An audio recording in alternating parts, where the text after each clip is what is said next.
சரி, நான் இது பண்றேன், மங்களாச்சரம் பண்ணிடுறேன். ஓம் நமோ பகவதே வாசுதேவாய. ஓம் நமோ பகவதே வாசுதேவாய. ஓம் நமோ பகவதே வாசுதேவாய. ஓம் அஞ்ஞானதிமிராந்தஸ்ய ஞானாஞ்சனேய ஸலாகயே சக்ரம் ரோமிலமேன தஸ்விஸ்ரீ குருவே நமக. ஸ்ரீ சைத்தன்ய மனோபீசிதம் ஸ்தாவிரம் என பூதலே ஸ்வயம் ரூபகதாமாயம் ததா சிவபதிகம் ஏ கிருஷ்ணா கருண சிந்தே தீனபந்தே ஜகத்பதே. गोपिका राधा कांता नमस्तुते भक्तहांचन गौरांगी राधे वृंदानेश्वरी मानो सुदेवी प्रियमानी हरि प्रिय वांछे कल्पतराय कृप सिंधु एव स पतिनाना भावने ये वैष्णवियो नमो नमः. जय श्री कृष्णा चैतन्य प्रभु नित्यानंद श्री अद्वैत गदाधर श्रीवासादि गौर भक्त वृंद. हरे कृष्णा कृष्ण कृष्ण हरे हरे हरे राम राम राम हरे हरे. हरे कृष्णा कृष्ण कृष्ण हरे हरे हरे राम राम राम हरे हरे. हरे कृष्णा कृष्ण कृष्ण हरे हरे हरे राम राम राम हरे हरे. हरे कृष्णा. எல்லாரும் நமஸ்காரம். நீங்க அத்தியாயம் 15, அதாவது புருஷோத்தரமான யோகா, அதாவது பகவான் கிருஷ்ணரின் யோகான்றத தலைப்புல நம்ம பார்க்க போறோம். ஹரே கிருஷ்ணா. இந்த கிளாஸ்ல வராதவங்களுக்கு நம்ம யூடியூப் மூலியமா பார்க்கலாம். ஹரே கிருஷ்ணா. சரி, இந்த நிகழ்ச்சி ஏற்பாடு பண்ணி கொடுத்த ஸ்ரீ ராதா கோவிந்தா இஸ்கான் பெங்களூருக்கு நம்ம அனைவரும் சார்பாகவும் சின்ன பிரார்த்தனை. ஜெய் ஸ்ரீ கிருஷ்ணா சைத்தன்யா பிரபு நித்யானந்த ஸ்ரீ அத்வைத கதாதார ஸ்ரீவாசாதி கௌர பக்தவரும். ஹரே கிருஷ்ணா கிருஷ்ண கிருஷ்ண ஹரே ஹரே ஹரே ராம ராம ராம் ஹரே ஹரே. சரி, 14வது அத்தியாயத்துல நேற்று நம்ம பார்த்த அத்தியாயத்துல ஒரு சின்ன கண்ணோட்டம் பார்த்துடலாம், சுருக்கம். அதாவது குணங்களின் நிபந்தனை 1லிருந்து 9வது பதம் வரைக்கும் பார்த்தோம். அதுல என்ன பார்த்தோம்? 9ன்னா வரையுறு, வகைகள், நான் எங்க இருக்கிறேன். இந்த 3 ஸ்தானத்துல இருந்து நாமும் ரொம்ப அழகா படிச்சோம். நாம் எங்க இருக்கிறோம், எந்த குணத்துல நாம் இருக்கிறோம், எந்த குணத்துல இல்லாமல் இருக்கிறோம் அப்படின்றதும் இது ரொம்ப அழகா நாமும் இதுல படிச்சோம் இல்லைங்களா? ஹரே கிருஷ்ணா. இப்போ பாத்தீங்கன்னா குணத்தின் ஆதிக்கத்தை அறிதல், அதாவது குணத்தின் ஆதிக்கத்து, அதாவது செயல்கள், ஆதிக்க செயல்கள் மற்றும் இறப்பு அப்படின்னு பார்த்தோம். அது பாத்தீங்கன்னா 10லிருந்து 18வது பதம் வரைக்கும் நாமும் அதை விரிவா பார்த்தோம். அதுல பாத்தீங்கன்னா சத்துவ குணம் சொல்லப்பட்டது தெளிவு அப்படின்னு பார்த்தோம்.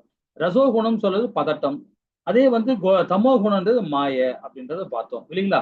சத்துவ குணத்துல சொர்க்கலோகத்துக்கு போறாங்க, இறந்தாங்கன்னா எங்க போவாங்க? சொர்க்கலோகம் போவாங்க. அதே ரசோ குணத்துல இருக்கவங்க பூலோகம் தான் வருவாங்க. அதே மாதிரி நரகலோகத்துக்கு போறவங்க தமோ குணத்துல இருக்கும், நரகலோகத்துல போவாங்கன்றத நம்ம 18வது பதம் வரைக்கும் நாத்து பார்த்தோம். 19லிருந்து 27வது பதம் வரைக்கும் முறைகளை மாற்றுதல், அதாவது அந்த அந்த இதுல இருந்து தாண்டவர் அறிகுறிகள் பார்த்தோம். இந்த குணங்கள்ல இருந்து அந்த மாறுறாங்க பார்த்தீங்களா, அவங்களுடைய அறிகுறிகள் ரொம்ப அழகா நம்ம பார்த்தோம். அவர் நடத்தை என்னன்னு பார்த்தோம். அதை எப்படி தாண்டுவதுன்ற செயல்பாடையும் நேற்று பார்த்தோம் இல்லைங்களா? அந்த முக்குணங்கள் எப்படி தாண்டி போறாங்க, சத்துவ குணத்துல ரசோரம் தமோன்னு எப்படி தாண்டி போறாங்கன்றதும் நம்ம நேற்று பார்த்தோம் இல்லைங்களா? இன்னைக்கு நம்ம 15வது அத்தியாயம் வந்திருக்கிறோம். 15வது அத்தியாயத்துல ரொம்ப அழகா புருஷோத்தரமான யோகத்துல பகவான் என்ன சொல்றாங்க பாப்போமா? 1லிருந்து 5வது பதம் வரைக்கும் பாத்தீங்கன்னா பற்றற்ற மற்றும் சரண்டர் மூலம், அதாவது வீடா விடுதியா அந்த தலைப்புல நாம இன்னைக்கு இந்த சிறப்பான அத்தியாயம் மூலியமா நாம பார்க்க போறோம். அதே மாதிரி 6லிருந்து பாத்தீங்கன்னா 11வது பதம் வரைக்கும் பாத்தீங்கன்னா, அதாவது ஆன்மீக உலகம், அதாவது ஜட உலகத்திலிருந்து ஆன்மீக உலகத்திற்கு செல்லுதல் அப்படின்றத பார்க்க போறோம். இப்ப நம்ம எல்லாம் ஜட உடல்ல இருக்கோமா ஆன்மீக உடல்ல இருக்கோமான்றது நம்ம செயல் மூலியமா நாம நிர்ணயிக்கிறோம் இல்லைங்களா? இப்ப நம்ம எல்லாமே ஜட உடல் கிடையாது. இப்ப நாம இந்த ஸ்ரீமத் பகவத்கீதையை பார்க்கறதுனால ஆன்மீக உலகத்துல இருக்கோம். இதுல இருந்து எப்படி நம்ம முழுமையா போனோம்னு தான் இந்த பகவத்கீதை நம்ம கொடுக்குது. அது எப்படி செல்லுதல் அப்படின்றத நாம இந்த 6லிருந்து 11வது பதம் வரைக்கும் விரிவா படிக்க போறோம். அதே மாதிரி 12லிருந்து 15வது பதம் பராமரிப்பாளர் யார்? இந்த உலகின் நமது பராமரிப்பாளர் பகவான் கிருஷ்ண நிலையை உணர்தல் அப்படின்ற தலைப்புல நம்ம பார்க்க போறோம். அதாவது 15வது பதம் வரைக்கும். 16லிருந்து 20 பதம் வரைக்கும் வேதாந்தங்கள் மற்றும் வேதாந்தங்களின் சுருக்கம், அதாவது சாரம் சொல்லப்படுது. இந்த பகவத்கீதையோட சாரத்தை நாமும் 16லிருந்து 20வது பதம் வரைக்கும் பார்க்க போறோம். சரி, வீடா விடுதியா என்ற தலைப்புல 1லிருந்து 5வது பதம் வரைக்கும் பார்க்க போறோம். அது ரொம்ப அழகாக சொல்லப்பட்டிருக்காங்க. இந்த ஆலமரம், அந்த ஆலமரத்தை வச்சு நாம ஒரு ரொம்ப அழகா நம்ம ஆச்சாரிகள் கொடுத்திருக்காங்க. பகவான் என்ன சொல்ல வராங்க அப்படின்றதையும் இந்த ஸ்லோகம் மூலியமா நம்ம பார்க்கலாம். ஹரே கிருஷ்ணா மாதாஜி. हरे कृष्णा प्रभु जी. श्री भगवानुवाच ऊर्ध्वं मूलम् अतः शाकम् अश्वत्थं प्राहुरम् अव्ययम् सन्तांसि यस्य पर्णानि यस्तं वेद स वेदवित्। हरे कृष्ण प्रभु जी। ஹரே கிருஷ்ணா மாதாஜி. இந்த இடத்துல புருஷோத்தரமான முழுமுழுக்களை கூறினார். மேல் நோக்கிய வேர்களும் கீழ் நோக்கிய கிளைகளும் வேத பதங்களை இலைகளாக கொண்ட ஒரு ஆலமரம் உள்ளது என்று கூறப்படுகிறது. இம்மரத்தை அறிந்தவன் வேதங்களை அறிவான். இல்லைங்களா? புருஷோத்தரமா நம்ம பகவான் சொல்றார். என்ன சொல்றாரு பாருங்க, மேல் நோக்கிய வேர்களும் கீழ் நோக்கிய கிளைகளும் அப்படின்னு. இப்ப நாம இதுல இருந்து நாம என்ன புரிஞ்சுக்கிறோம் அப்படின்னு பாத்தீங்கன்னா, மேல் நோக்கிய வேர்கள் எப்படி வரும்? வேர்கள் எப்படி மேல் நோக்கி போகும்? எல்லாமே கீழ் நோக்கி தானே வேர்கள் எல்லாம் போகும், இல்லைங்களா? எப்பவுமே கீழ் நோக்கி தான் போகும். ஆனா இங்க என்ன சொல்ல வருதுன்னு பாத்தீங்கன்னா, மேல் நோக்கி வேர்கள்னு சொல்லும் போது, இப்போ ஒரு அரச மரம் இருக்கு, ஆலமரம் இருக்கு. அந்த ஆலமரத்துல பக்கத்துல ஒரு நதியோ ஒரு குளமோ ஏதோ ஒண்ணு இருக்கு. குளம்னு வச்சுங்களேன். அந்த குளத்துக்கு நாம ஒரு கரையில நின்றுட்டு இருக்கோம். இன்னொரு கரை நமக்கு எதிர்மாற கரையில வந்து அந்த ஆலமரம் இருக்கு. அந்த ஆலமரத்தோட அந்த நிழல் வந்து பார்த்தீங்கன்னா தண்ணியில தெரியும், இல்லைங்களா? அந்த ஆலமரத்தோட பிம்பம் தெரியும். சோ அப்ப நம்ம இங்கிருந்து பார்க்கும்போது அந்த ஆலமரம் மேல தெரியும், அதோட பிம்பம் தண்ணியில பார்க்கும்போது பாத்தீங்கன்னா தலை கீழே தெரியும். இது நம்ம பார்க்கும்போது இங்க இருந்து பார்க்கும்போது, இந்த கரையில இருந்து பார்க்கும்போது, அப்போ அந்த ஆலமரத்தோட விழுதுகள் எப்படி போகும் பாருங்களேன். மேல இருந்து வருமா, கீழ இருந்து போகுமா? மரத்துல இருந்து பார்க்கும்போது மேல இருந்து வரும், நேரா பார்க்கும்போது. அதே வந்து நிழல்ல இருந்து பார்க்கும்போது பாத்தீங்கன்னா கீழ இருந்து மேல போற மாதிரி இருக்கும், இல்லைங்களா? கீழ இருந்து. இதுதானே உதாரணமா சொல்லிருக்காங்க. இன்னும் தெளிவா பார்க்கணும் பாத்தீங்களா? இப்ப இந்த மரத்தை பாருங்களேன். மரத்தை வந்து தலைகீழ திருப்பி அடிச்சுக்கிறாங்க, திருப்பி போட்டுக்கிறாங்க. திருப்பி போட்டுருக்கா இந்த மேல இருக்கிற அந்த தண்டு இருக்கு பாருங்க, ஸ்டெம், அதாவது மரத்தோட மெயின் தண்டு. அந்த தண்டுக்கு மேல வந்து நம்மளுடைய பிரம்மா உட்கார்ந்துட்டு இருக்காங்க, பிரம்மா. இப்ப இது ஒரு கிளைகள்லாம் இருக்கு பாருங்க. இந்த கிளைகள்லாம் ஒரு ஒரு கிளைங்க பௌதிகமான கிளைகள். இந்த பௌதிகமான கலைகளை நாம பின்பற்றி அந்த பௌதிகமான கலைகள் நாம பற்றின்னு அதோட பற்றற்ற தன்மையா அந்த கிளைகளோட நாம போய் நாம என்ன பண்ணணும், ஒரு இதுவா ஸ்டெப்பா போய் நம்ம கரெக்டா பகவான் கிட்ட போய் சேரணும் அப்படின்றது சொல்லப்படுது. இன்னும் விரிவா சொல்லணும்னா ஒரு ஸ்லோகம் மூலியமா நம்ம விரிவா அதை பார்க்கலாம். எப்படி சொல்றதுன்னா, ஒரு கிளைகள் சொல்ல போதும் பாத்தீங்கன்னா, இப்ப நாம எல்லாம் பாத்தீங்கன்னா கருமையா இருக்கிறோம். நமக்கு வந்து குழந்தைகள் இருக்காங்க, நம்ம வந்து படிக்கிறோம், சமுதாயத்துல நம்ம கஷ்டப்பட்டு இருக்கோம், பணம் சம்பாதிக்கணும், எல்லாமே வேணும். இதெல்லாம் ஒரு பௌதிகமான கிளைகள். இந்த கிளைய நாம கரெக்டா புடிச்சுக்கிட்டு பற்றற்ற தன்மையா போகும்போது பாத்தீங்கன்னா எங்க போவோம், அந்த மரத்தோட உச்சிக்கு நம்ம போறோம், இல்லைங்களா? மெயின் அதான் நம்மளுடைய இது, அதானே இருக்கும், இல்லைங்களா? சோ அந்த மாதிரி இந்த மரத்தை வந்து உதாரணமா கொடுத்துருக்காங்க. அப்போ மெயின் இடத்துல யார் இருக்காங்கன்னா பிரம்மா இருக்காரு. அப்போ இந்த ஜீவாத்மா வந்து பிரம்ம நிலை அடையிறது தான் நம்மளுடைய குறிக்கோளா இருக்கணும். இந்த ஒரு இலையும் பாத்தீங்கன்னா ஒரு பதமா நமக்கு சொல்லப்படுங்க. அதாவது பாத்தீங்கன்னா என்ன சொல்ற பகவான் பாருங்க, மேல் நோக்கிய வேர்களும் கீழ் நோக்கிய கிளைகளும் வேத பதங்கள் அப்படின்னு சொல்லி இலைகளை கொண்ட ஒரு ஆலமரம், இல்லைங்களா? ஹரே கிருஷ்ணா. இப்போ 2வது பதத்துல இன்னும் விரிவா அதை படிக்கலாம். ஹரே கிருஷ்ணா மாதாஜி. हरे कृष्ण।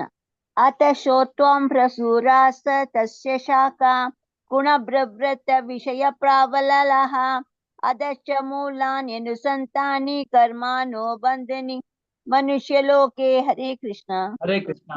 இம்மரத்தின் கிளைகள் ஜட இயற்கையின் முக்கோணங்களால் அதாவது வளப்படுத்தப்பட்டு அதாவது மேல் நோக்கியும் கீழ் நோக்கியும் விரிகின்றன. உபகிளைகள் புல இன்ப விஷயம் இம்மரத்தின் உள்ள கீழ் நோக்கி செல்லும் வேர்கள் பல நோக்கு செயல்களால் பந்தப்படுத்தப்பட்டு அழகா சொல்லப்பட்டது.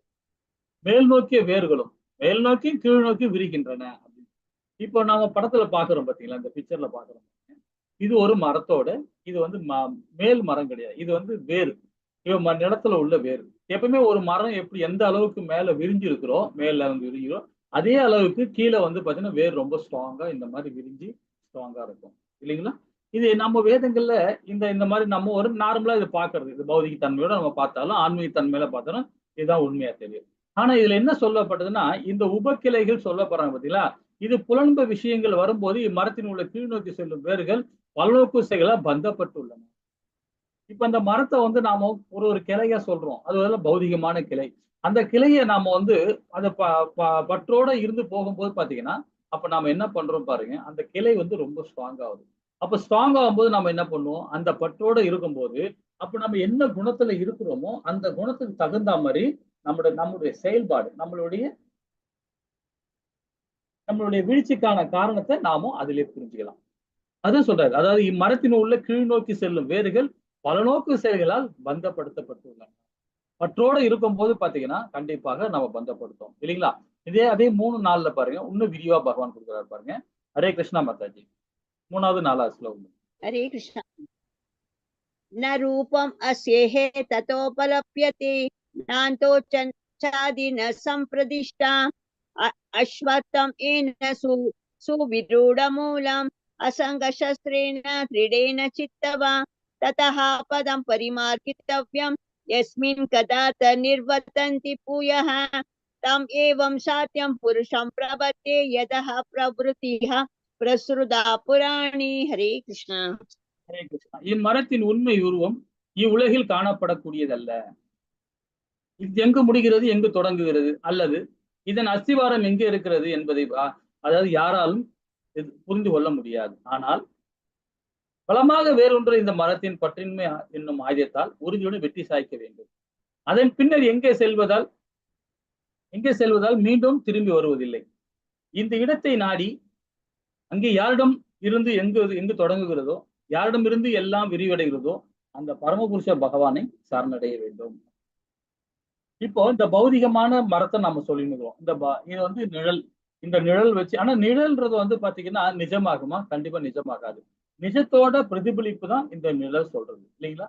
அது மாதிரி நாமெல்லாம் பகவான்ன்றது நிஜம். நாம எல்லாமே பாத்தீங்கன்னா நிழல் தான். பகவானுடைய நிழல் தான் நாம எல்லாருமே. ஆனா நாம பகவான் ஆக முடியுமா? கண்டிப்பா ஆக முடியாது. நிழல் என்னைக்குமே அது ரியாலிட்டியில வர முடியுமா? வர நிழல் தான், நிழல் தான், அவ்வளவுதான். ஆனா அதே நிஜம் பாத்தீங்கன்னா அதுதான் உண்மை தன்மை, இல்லைங்களா? அது போலதான் நம்மளுடைய பௌதிகமான செயல் என்னைக்குமே வீழ்ச்சி அடையக்கூடிய செயல் தான், அதாவது பௌதிகமான செயல். அதே ஆன்மீக செயல் செய்யும்போது பாத்தீங்கன்னா நாம முக்திக்கான காரணத்தை நாம தெரிஞ்சுக்கிறோம், இல்லைங்களா? அப்ப என்ன சொல்ல போறேன், இந்த நிழலை நாம எப்படி கண்டுபிடிக்க முடியும்? தண்ணியில வச்சாதான் நம்ம முடியும். அது உண்மையா இருக்குமா? இல்ல. அதுதான் சொல்றேன். இந்த இம்மரத்தின் உண்மை உருவம் இவ்வுலகில் காணப்படக்கூடியது அல்ல அப்படின்றது. இது எங்கு முடிகிறது, எங்கு தொடங்குகிறது, அதன் அஸ்திவாரம் எங்க இருக்கிறது என்பதை யாராலும் புரிந்து கொள்ள முடியாது அப்படின்னு சொல்லப்படும். ஆனா பலமாக வேறொன்றுள்ள இந்த மரத்தின் பற்றின்மை ஆயுதத்தால் அந்த மரத்தை சாய்க்கணும். அதாவது எப்படி சாய்க்க முடியும்? பற்றின்மை ஆயுதத்தால் தான் நம்ம சாய்க்க முடியும். அப்ப நம்ம வாழ்க்கையில பாத்தீங்கன்னா பற்றற்ற தன்மையா நம்ம செயல்படணும்னா கண்டிப்பாக முக்திக்கான காரணம். எந்த ஒரு செயலுமே நம்ம எதிர்பார்த்து செய்யக்கூடாது. உதாரணம் பாத்தீங்கன்னா, நம்ம குழந்தைகளை நம்ம வளர்க்கிறோம். நம்ம பெத்த பிள்ளைகள் தான் அவங்க. நாம அவங்கள வளர்க்கிறோம்னா வச்சுக்கலாம், நாம என்ன எதிர்பார்த்து வளர்த்தோம்னா எப்படி இருக்கும்? அது எல்லாமே தவறாதானே போகும். காரணம் இன்னொரு விஷயம் சொல்லலாம் பாருங்க. இப்ப நம்ம குழந்தைய பெற்றெடுத்திருக்காங்க, அதை நம்ம வளர்க்குறோம். வளர்த்து என்ன பண்ணோம்? அது ஒரு நல்ல ஸ்கூல்ல சேர்த்து, ஒரு நல்ல காலேஜ்ல சேர்த்து, ஒரு நல்ல இடத்துல ஒரு வேலை வாங்கி கொடுத்து, அதுங்களுக்கு நல்ல இடத்துல ஒரு புனிதமான ஏதோ ஒரு இடத்துல ஒரு திருமணம் பண்ணி வைக்கிறோம். அதோட நம்ம கடமை முடிக்கிறோம். அதோட அவங்க காலில் அவங்க நிற்க போறாங்க, இல்லைங்களா? இதுதான் நம்ம. ஆனா அந்த குழந்தை நம்மளை காப்பாற்றணும், நம்மளை பின்னாடி நமக்கு கடைசி வரைக்கும் நம்ம கூட இருக்கணும் அப்படின்னு சொன்னாவே இது சனாதனத்துல எதிர்மறையா சொல்லப்படுது. காரணம் என்னன்னா, சனாதனம் என்ன சொல்றது? 50 வயசுக்கு அப்புறம் பற்றற்ற தன்மையா நம்ம செயல்படணும் இருக்கணும். அதாவது குழந்தைக்கு யாருகிட்டயும் இருக்கலாம், தப்பு இல்லை, இல்லாம இருக்கக்கூடாது, யாருமே இருக்கணும். ஆனா பற்றற்ற தன்மையா இருக்கணும். அவங்களை சார்ந்தே இருக்கக்கூடாது. நாம சுதந்திரமா தனியா இருக்கணும். அவங்க கூட இருந்தாலும் அவங்களுக்கு டிஸ்டர்ப் இல்லாம நம்ம வாழணும். அதுதான் நம்மளுடைய வனவாசம் சொல்றது. அது நம்ம வேதங்கள்ல முன்னாடி என்ன சொல்றதுன்னா, 50 வயசுக்கு அப்புறம் பாத்தீங்கன்னா வனவாசம் போயே ஆகும். 50 வயசுக்கு அப்புறம் வனவாசம் போயே ஆகும். 75 வயசு பிறகு சன்னியாசி ஆகணும் நம்ம வேதம் சொல்லுது. ஆனா இந்த காலத்துல அது மாதிரி போக முடியுமா? முடியாது. ஆனா நம்ம குடும்பத்தோட இருந்து பற்றற்ற தன்மையா செயல்படணும் தான் வேதம் சொல்லுது. அப்போ அந்த பற்று தன்மையை தான், அந்த பற்றுள்ள ஆயுதத்தால் தான் இந்த மரத்தை நாம வெட்ட முடியும். ஹரே கிருஷ்ண மாதாஜி. 5வது பதம். ஹரே கிருஷ்ணா. निर्माण मोह जित संगदोष अध्यात्मी नित्य विनिर्वृत्त कामः वंदव वैर्विमुक्तः सुख दुःख संजैर्गच्छ चन्द्रमूढा बदम अव्ययम् तत्. हरे कृष्णा. ஹரே கிருஷ்ணா. இந்த பொய் கௌரவம், மயக்கம் மற்றும் தவறான சங்கத்திலிருந்து விடுபட்டு நித்தியத்தை புரிந்து கொண்டு பௌதிக காமத்தை நிறுத்திவிட்டு இன்பம் துன்பம் என்னும் இருமையை ஒழித்து மயக்கமுறாமல் இருப்பவர்கள் பரமபுருஷர் சரணடைவது எவ்வாறு என்பதை அறிந்து அந்த நித்திய ராஜ்யத்தை அடைகின்றனர். பொய் கௌரவம், மயக்கம் சொல்றது என்னது பாத்தீங்கன்னா, மயக்கத்தை விடுங்க. பொய் கௌரவம் சொல்லப்படுறதே ஒரு சூட்சம உடல் தான். சூட்சம உடலோட வர்றதுதான் அது. ஆனா இந்த உடலோட இருக்கும் போது சூட்சம உடலுக்கும் சூதல உடலுக்கும் எல்லா விதமான குணங்களும் இருக்கும் நமக்கு. அந்த பொய் கௌரவம், பொய் அகங்காரம் இதெல்லாம் பாத்தீங்கன்னா பௌதிக தன்மை உள்ளது, இல்லைங்களா? அப்புறம் இந்த மயக்கம் மற்றும் தவறான சங்கத்திலிருந்து விடுபட்டு இருக்கு. தவறான சங்கத்திலாம் பாத்தீங்கன்னா நண்பராக இருக்கலாம், உறவினராக இருக்கலாம், அதாவது விரோதியோட இருக்கலாம், யாரா இருந்தாலும் சரி, அவங்க நமக்கு ஆன்மீகத்துக்கு இடைஞ்சலா இருக்கிறாங்களா? ஆன்மீகத்தை இடைஞ்சலா இருக்காங்களா? அப்போ அந்த சங்கத்துல இருந்து நம்ம விடுபட்டு இருக்கோம். அதுக்காக குடும்பத்துல வந்து பாத்தீங்கன்னா, நம்ம குடும்பம் இருக்கும். புருஷன், பொண்டாட்டி இருப்பாங்க. குழந்தைகள் இருப்பாங்க. குழந்தைகள் ஒரு பக்கமா இருப்பாங்க. புருஷன் ஒரு பக்கமா இருப்பாரு. மனைவி ஒரு பக்கமா இருப்பாங்க.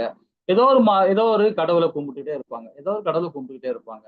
ஆனா நாம இந்த கடவுள கும்பிடுங்க, இந்த கடவுள கும்பிடக்கூடாதுன்னு நாம சொல்றதுக்கு ரைட்ஸே கிடையாது. அது மனைவியா இருந்தாலும் சரி, பிள்ளைகளா இருந்தாலும் சரி, யாரா இருந்தாலுமே சரி. ஏன்னா அது அந்த மாரி தான் நாம இருந்தாகணும். அப்போ அந்த பிள்ளைகள் சொல்றாங்க, அந்த மாரி சொல்றாங்கன்னா, அத விட்டு நம்ம குடும்பத்த விட்டு நம்ம இந்த சங்கம் சரியில்ல அப்படின்னு போ முடியுமா? அது போக முடியாது. அதே வெளிவட்டம் நம்ம குடும்பத்த விட்டு வெளிய இருக்காங்க பார்த்தீங்களா? அந்த மாரி சங்கத்துல ரொம்ப ஜாக்கிரதையா இருக்கணும். ஏன்னா வந்து அந்த மாதிரி வந்து பகவான் இல்ல வேதங்களுக்கு எதிர்மாறியா செயல்படுறாங்க. அப்படின்னா அங்கிருந்து நாம வெளிய வந்துடணும். அப்படி நாம இல்லாம அந்த சங்கத்தோட நாம இருந்தோம்னா, நம்மளுக்கு ஆட்டோமேட்டிக்கா அந்த பொய் கௌரவம் வந்துரும், மயக்கம் வந்துரும். தேவையில்லாத செயல்லாம் நாம செய்ய வேண்டியது. அதனால தான் நம்ம அகர்ம பணியில யாரெல்லாம் செய்றாங்களோ, அவங்க கூட நம்ம சங்கம் வச்சுக்கலாம். அவங்க கூட நம்ம உறவு வச்சுக்கலாம். உறவுனா எப்படி? நண்பராகவோ, ஏதோ ஒரு உறவுல வச்சுக்க நம்ம பழகலாம். நமக்கு தகுந்த மாரி உறவு வச்சு பழகலாம். சரிங்களா? இது நித்தியத்தை புரிந்து கொண்டு பௌதிக காமத்தை நிறுத்திவிட்டு இப்போ ஒருத்தன்ட்ட சங்கம் வச்சோம்னா, தப்பான ஆள்கிட்ட சங்கம் வச்சுன்னா என்ன பண்றோம்? இந்த பௌதிக காமம் தான் நமக்கு அதிகமா வந்துரும். சரிங்களா? அப்போ மற்ற அந்த சனாதன தர்மத்து மூலியமாக நாம ஒரு பொய் கௌரவம் இல்லாம, உண்மை தன்மையா நாம நேசிக்கும்போது பார்த்தீங்கன்னா, அந்த காமமே நமக்கு வராது. பிரியம் தான் வரும். பிரியமா அதாவது எப்படின்னா, பிரேம தான் நம்ம ரொம்ப அழகா நம்ம அவங்கள வந்து இது எப்படி சொல்றது? லவ் பண்ணுவோம். லவ்னா தப்பா நினைக்கக் கூடாது. நம்ம ரொம்ப சிநேகமா இருப்போம். உறவுமுறை நல்ல மேன்மை அடையும். சோ அந்த மாரி ஒரு பௌதிக காமத்தை நிறுத்திவிட்டு, இன்பம், துன்பம் என்னும் இருமையை ஒழித்து அப்ப இருமை சொல்றது வந்து எப்படின்னா, இன்பம், துன்பம் 2மே வந்து சரிசமமா நாம ஏத்துக்கணும். 2மே சரிசமமா ஏத்துக்கணும். நாம இது இன்பம் வந்தா ஒரு பக்கம், துன்பம் வந்தா ஒரு பக்கம் நிக்கக்கூடாது. 2மே சமம். அப்ப அந்த மாரி இருக்கும்போது, அந்த மயக்கமுறாமல் இருப்பவர்கள் பரமபுருஷன் சரணடைவது எவ்வாறு என்பதை அறிந்து கொண்டு நித்திய ராஜ்யத்தை அடைகிறான். அப்ப நாமோ இருமையில இருக்கவே கூடாது. இருமையில இருந்தோம்னா நாம பௌதிகவாதிகள். செய்யலாமா? இது செய்யக்கூடாதா? இது நன்மையா? இல்ல துன்பமா? இந்த மாரி பாகுபாடு பார்க்கவே கூடாது. நம்ம என்ன அகர்மம் செய்யுதோ அந்த கர்ம பணிய நாம செஞ்சே ஆகணும். அப்படின்னு சொல்லிட்டு 6வது பதம். ஹரே கிருஷ்ணா. हरे कृष्ण प्रभु जी। न तत्पासयतो सूर्य न शशाङ्को न पावकः यद्गत्वा निवर्तन्ते तत्ताम परमं मम। हरे कृष्ण। ஹரே கிருஷ்ணா. எனது அந்த பரம வாஸ்தவத்தையும் சூரியனையோ, சந்திரனிலேயோ, நெருப்பாலேயோ, மின்சாரத்திலேயோ ஒளியூட்டுவது இல்லை. அதனை அடைபவர்கள் ஒருபோதும் இந்த ஜட உலகிற்கு திரும்புவதில்லை. பகவானோட லோகம் பாருங்க. அதாவது வைகுந்தம். வைகுந்தம் பாருங்களேன். அங்க வந்து பாத்தீங்கன்னா, ஒரு சூரியனோ, ஒரு சந்திரனோ, இல்ல நெருப்போ, இல்ல மின்சாரமோ ஒளி விட்டதே கிடையாது. அங்க பாத்தீங்கன்னா, அதுக்காக வந்து ஒரு சூரியன் தனியா இருக்கிறாரு, ஒரு சந்திரன் இருக்கிறாரு, இல்ல அங்க வந்து டெய்லி வந்து பந்தம் ஏத்தி கொளுத்தி வைக்கணும். அப்படிலாம் அந்த அந்த இதுவே கிடையாது. எப்பவுமே அங்க இடத்துல வந்து ரொம்ப ரொம்ப ரொம்ப ரொம்ப ரொம்ப ரம்மியமாவே இருக்கும். இப்ப இந்த படத்துல பாருங்களேன், எவ்வளவு அழகா இருக்கு பாருங்களேன். எங்கேயாவது வந்து ஒரு சன்லைட் தெரியுதா? இல்ல ஒரு அதாவது நிலவு வெளிச்சம் தெரியுதா? ரொம்ப அழகா இருக்கு பாத்தீங்களா? இருட்டாவும் இல்ல, பகலாவும் இல்ல. சோ இந்த மாரி தான் பகவானுடைய லோகம் இருக்கும். ரொம்ப அழகான லோகம். சோ இந்த லோகம் எப்பவுமே வந்து நிரந்தரமானது. இப்ப நாம இருக்கிறதோ, இந்த அண்டங்கள் இருக்கோ எல்லாமே அழியக்கூடியது. இல்லைங்களா? பகவானுடைய வாசம் தான் வந்து என்னைக்குமே நமக்கு உகந்தது. எல்லாம் 7வது பதம் பார்த்தது. हरे कृष्ण। ममैवैवांश जीवलोके जगन्भूत सनातनः मनः षष्ठानि इन्द्रियाणि प्रकृतिसानि कर्षति। हरे कृष्ण। ஹரே கிருஷ்ணா. இந்த அதாவது கட்டுண்ட உலகில் இருக்கும் ஜீவாத்மாக்கள் எல்லோரும் எனது நித்திய அம்சங்களே அப்படின்றார். ரொம்ப அழகா சொல்றாரு. இல்ல இங்க இந்த உலகத்துல இருக்கிற எல்லா ஜீவராசியுமே நாம மனிதன் மாற்றம் கிடையாது. எல்லா ஜீவராசிகளும் மனித பிறவி எத்தனை ஜீவராசி சொல்லிருக்கோம்? 4 லட்சம். மீதி 80 லட்சம் ஜீவராசிகள் பாத்தீங்கன்னா எல்லாமே இந்த புழு, பூச்சி, வண்டு, புண்டு எல்லாமே சேர்த்து மொத்தம் 84 லட்சம் உயிர்வாழிகள். இந்த 84 லட்சம் உயிர்வாழிகளே பகவானுடைய அம்சம் சொல்லப்படுது. நல்லா புரிஞ்சுங்க. எறும்பா இருந்தாலும் சரி, கரப்பாம்பூச்சியா இருந்தாலும் சரி, பூனையா இருந்தாலும் சரி, யானையா இருந்தாலும் சரி, எதுவா இருந்தாலுமே பகவானுடைய அம்சம். ஏன்னா அதுக்குள்ள இருக்கிற ஆத்மாவும் அதுக்குள்ள இருக்கிற பரமாத்மாவும் பகவானே அப்படின்னு நம்ம புரிஞ்சுக்கணும் இல்லைங்களா? அப்போ கட்டுண்ட வாழ்வில் காரணத்தால் மனம் உள்பட 6 புலன்கள் இவர்கள் மிகவும் கடினமாக சிரமப்படுகின்றன. அப்ப கட்டுண்ட வாழ்வின் காரணத்தால் மனம் உள்பட 6 புலன்கள் இல்லைங்களா? 6 புலன்கள் இவர்கள் மிகவும் சிரமப்படுகின்றனர். அப்போ நாம ஒரு ஒரு யார் மேலே ஒரு பற்றோடு நம்ம போயிடணும்னு வச்சுக்கலாம். பற்றோட போகும்போது அப்ப என்ன வரும்? இந்த வாழ்க்கையை நம்ம சுருக்கிக்கிறோம். இதுதான் நம்ம லைஃப், இதுதான் நம்ம இது இப்படி பண்ணிக்கிறோம். அதே பற்றற்ற தன்மையா பார்க்கும்போது பாருங்கன்னா, எல்லா ஜீவராசிகளையுமே எல்லா உயிர் வாழியுமே பகவானுடைய அம்சம்னு பார்க்க ஆரம்பிச்சிடும். இல்லைங்களா? நமக்கு ஒரு எல்லையே இருக்காது. நம்ம லைஃப்ல ஒரு எல்லையே இருக்காது. இப்படி போயிட்டே இருப்போம் நம்ம பாட்டுன்னு. எங்க? புத்திக்கான காரணத்தை தேடிக்கிட்டே இருப்போம். ஆனா கட்டுண்ட ஆத்மாவா ஆயிட்டான்னு வச்சுக்கலாம். ஆனா எல்லாருமே நம்ம கட்டுண்ட ஆத்மா தான்.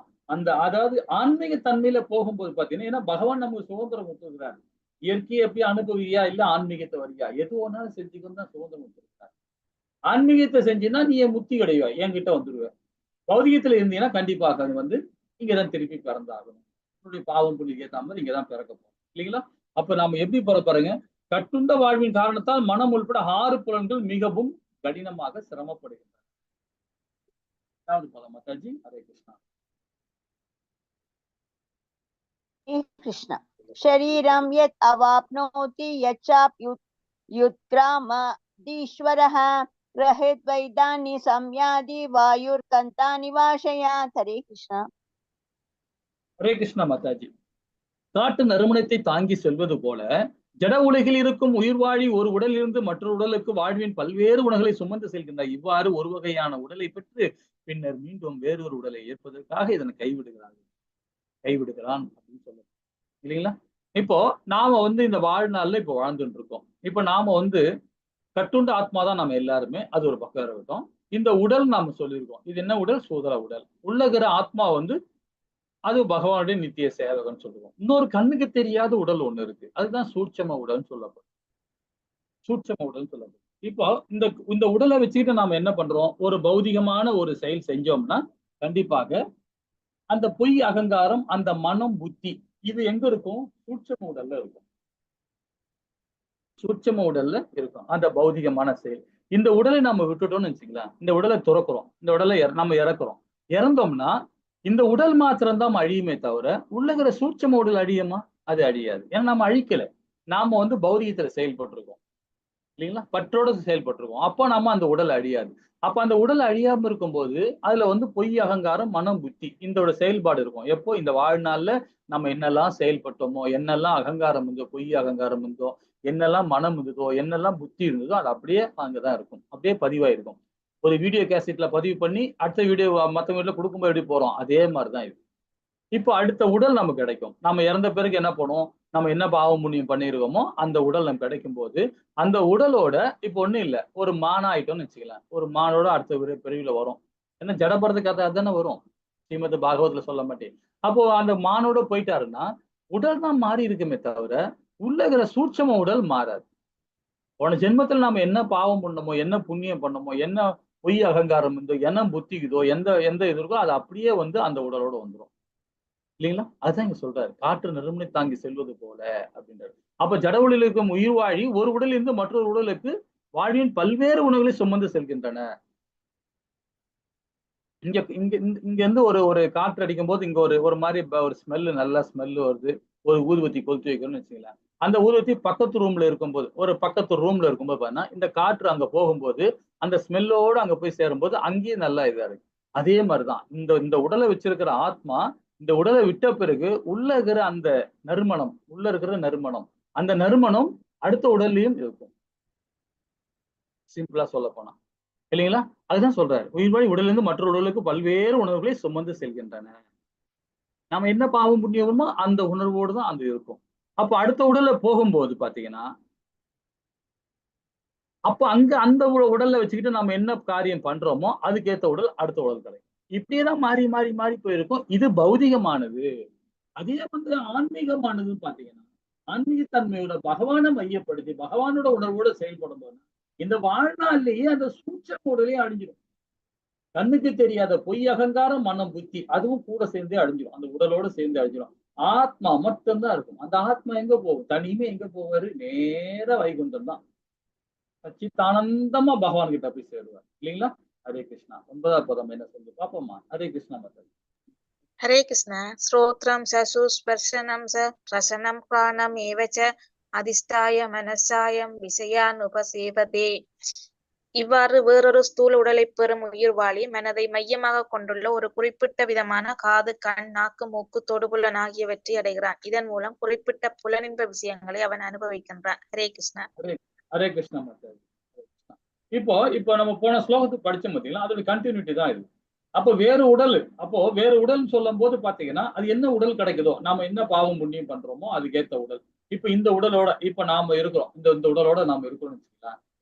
ஏதோ ஒரு ஆடையோ, இல்ல ஏதோ ஒரு மாடையோ, இல்ல ஏதோ ஒரு அனிமலையோ, ஏதோ ஒரு அனிமல் நாம கொல்றோம், ஏதோ ஒண்ணு சித்திரவதை பண்றோம், இல்ல சித்திரவதை பண்றோம், ஏதோ ஒண்ணு பண்றோம். இது ஒரு பக்கம். இதே மாதிரி மனுஷங்களை யாரையாவது ஒரு ஆளு தண்டிக்கிறோம், இல்ல அவங்களை கொலை பண்ணிடுறோம், இல்ல தப்பா பண்றோம். இதெல்லாம் பண்ணும்போது பாருங்க, இந்த பாவங்கள் எல்லாம் ஒண்ணு சேரும் போதுதான் பாத்தீங்கன்னா நமக்கு அடுத்த பிறவின்னு வரும்போது பாத்தீங்கன்னா அதோட பலன் அங்க அனுபவிக்கும். கண்டிப்பா அனுபவிக்கும் இல்லைங்களா? சில பேர் என்ன பண்ணுவாங்கன்னா 100க்கு 90% புண்ணியமே பண்ணிருப்பாங்க. இந்த 10% பாவமான காரியங்கள் பண்ணிருப்பாங்க. அந்த 10% பாவமான காரியங்கள் என்ன பண்ணிருப்பாங்க? ஏதோ ஒரு அவங்களுக்கு தெரியாம ஏதோ பண்ணிருக்கலாம், தெரிஞ்சு கூட ஏதோ பண்ணிருக்கலாம். ஆனா 10% தான் பண்ணிருப்பாங்க. ஆனாலும் அந்த 10% பண்ண அந்த பாவமான காரியம் அடுத்த உடல்ல போனாலும் அதை அனுபவிச்சுதான் ஆகணும். அது அனுபவிச்சுதான் ஆகணும். அப்போ அங்க யாராவது ஒரு குருடரையோ, கண்ணு தெரியாத ஆளையோ, வாய் பேச முடியாதாரையோ, ஒரு அங்கம் ஏதாவது ப்ராப்ளம் உள்ள ஆளுங்கிட்ட ஏதோ தப்பாவோ ஏதோ ஒன்று நடந்துகிட்டோம்னா கண்டிப்பாக அதே உடல் நமக்கு. இது நான் சொல்லல, கருடப்புனாலும் சொல்லப்பட்டிருக்கு, இது ஏதாவது உடம்புல ஒரு சின்ன சின்ன ப்ராப்ளங்கள் இறக்கும் போதே இருக்கும். அதுதான் சொல்ல வர்றாரு. என்ன சொல்றாரு பாருங்க, உடலை பெறும் உயிர்வாழி மனதை மையமாக கொண்டுள்ள ஒரு குறிப்பிட்ட விதமான காது, கண்ணு, மூக்கு, நாக்கு, தொடு புலன்கள் ஆகியவற்றை அடைகிறான்.